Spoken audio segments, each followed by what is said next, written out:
the benefit of all. Thank you, sir. Honourable David Cunliffe. Mr Speaker, it's a pleasure to rise to take a call in the dead of the morning to debate the Appropriations Estimates Bill. Mr Speaker, the member who's just resumed his seat said that this debate is a test of credibility. It asked the questions to New Zealanders, who do you trust? And the answer, sir, is that they aren't going to trust the party that is trying to legalise blanket surveillance on New Zealanders. They're not going to trust a big brother state which is intent on doing it to them, not doing it with them. Sir, they're not going to trust National's A-team in the House this morning. We've got an expert on shares here. He's shorn lots of them. We've got Tohanari sitting up the back. He's giving his full attention to the estimates debate. We've got Morris Williamson sitting down the front, the greatest leader the National Party never had, Mr Speaker. If this is National's A-team, the country's economy is in trouble because their recipe for economic success is simply milk more cows. Well, man, this week we've learned about the risks associated with that, because it seems like the government should be surveilling the dairy industry, not surveilling every telephone call that every New Zealander ever makes, Mr Chairman. New Zealanders are sick to death of this government. That's the long and the short of it. They didn't like Muldoon last time around. And they don't like Muldoon's mockapuna. They don't like Muldoon's mockapuna this time around either. My goodness me, Tohanna is waking up. That coffee must have finally found its way through. We have the temerity, Mr Speaker, of the previous speaker lecturing the Labour Party about power prices and crowing, that they'd only put them up by 16% in the last 4 years. Far more than the rate of inflation, sir, and the reason for that, as my colleague has said, is that National has presided over the worst economic performance in 50 years. The economy, sir, has been struggling to get out of first gear. It hasn't got out of first gear. Unemployment, when we look at it, the human face of National's failure has changed from 3.4% under Labour to 7% under National, and it's sticking very close to 7 now, sir. Their economic prescription has failed. Why has it failed? Well, it was shatteringly simple, and it's rooted in inequality. The idea was, and it's a very old idea, if you give tax cuts to the rich and put up GST on the poor, suddenly the wealth that's at the top will trickle down and enrich all. It didn't work for Ronald Reagan's America. It didn't work for Margaret Thatcher's Britain. It didn't work for Ruth Richardson last time around, and it's not working now. It's not working because the top 10% got 40% of the extra money. That is unethical. In a country where 270,000 children are growing up under the poverty line, National's greatest achievement in this term of office has been to shift massive financial resource from the poor to the rich. From the poor to the rich, to massively grow inequality in this country, so their constituents increasingly live behind big walls and razor wire with their security cameras, and we're living in a surveillance state. Meanwhile, ordinary New Zealanders are struggling to pay their ever-growing power bills or coping with rental house prices, and Labour, sir, has the answer to these problems. And, sir, they are very, very simple. Build affordable homes. Let's cut through all the nonsense and just admit it, that we're not going to bring down house prices until supply increases and demand cools off. So that's why we're going to hit the speculators with capital gains tax. Let me say it again, we're going to hit the property speculators with capital gains tax. And if they are offshore non-resident speculators, they aren't going to play in our sandpit, because we're going to put New Zealanders at the front of the queue. The National spin machine has been in overdrive over that issue because, as the Herald tells us yesterday, 2/3 of New Zealanders think it's a fabulous idea that Kiwis ought to be able to buy a home and put down roots in the Kiwi dream in their own country, not come second fiddle to some foreign plutocrat who slips a few bucks to the National Party. Mr Speaker, Labour will bring down power bills.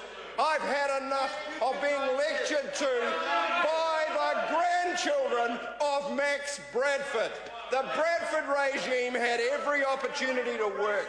Goodness knows the previous Labor government did its best, put David Cahill in as the Electricity Commissioner, several rounds of reforms to try to perfect the market, and the very same Stanford economist that Jonathan Young referred to declared a couple of years ago after massive analysis there was a 20% monopoly price premium built into that market because it wasn't competitive. And after 15 years of tweaking, Mr. Young, we have finally come to the conclusion that there is no way of tweaking it beyond monopoly. So we are going to have an agency called New Zealand Power that buys power at fair prices and sells it on to New Zealanders.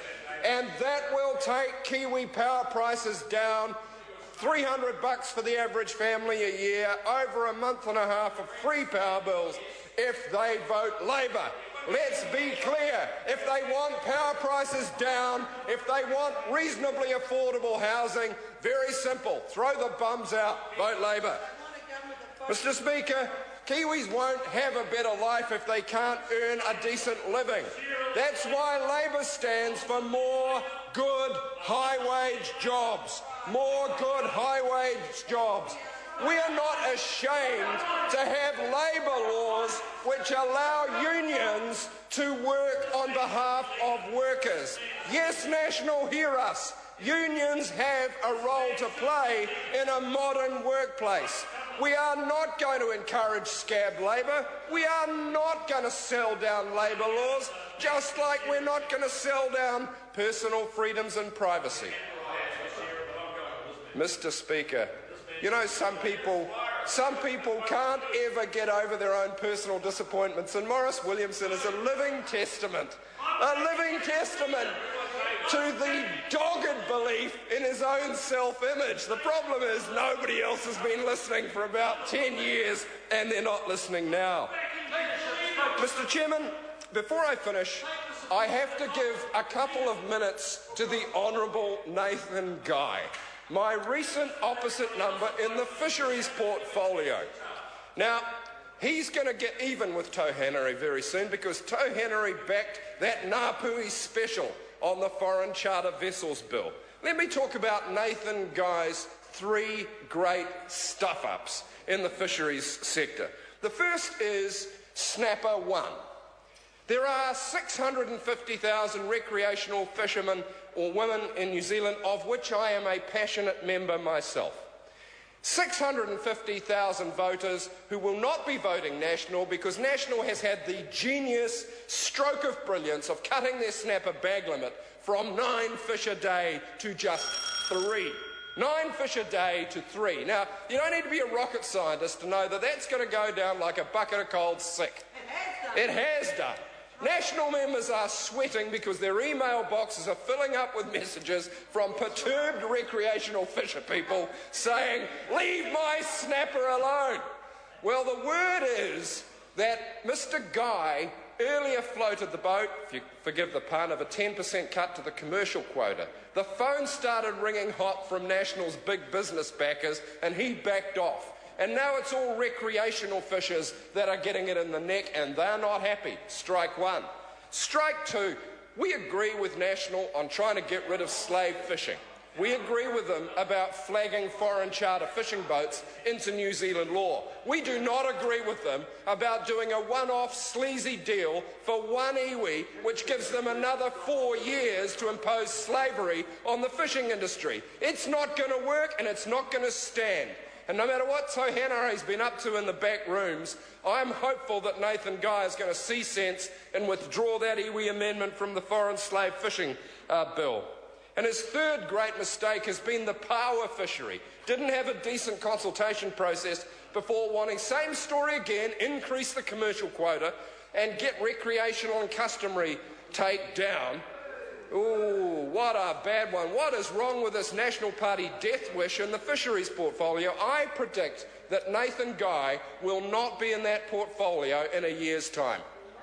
I think his record of getting himself donkey deep in commercial interests and shafting recreational and customary interests is going to see them reshuffle him out of that portfolio. Mr. Speaker, I could go on and on and on and on about the failures of this government, but you wouldn't let me, sir. So I'm going to round off now and just remind people, if you want budget surpluses, if you want decent cheap housing, if you want good jobs, vote Labour.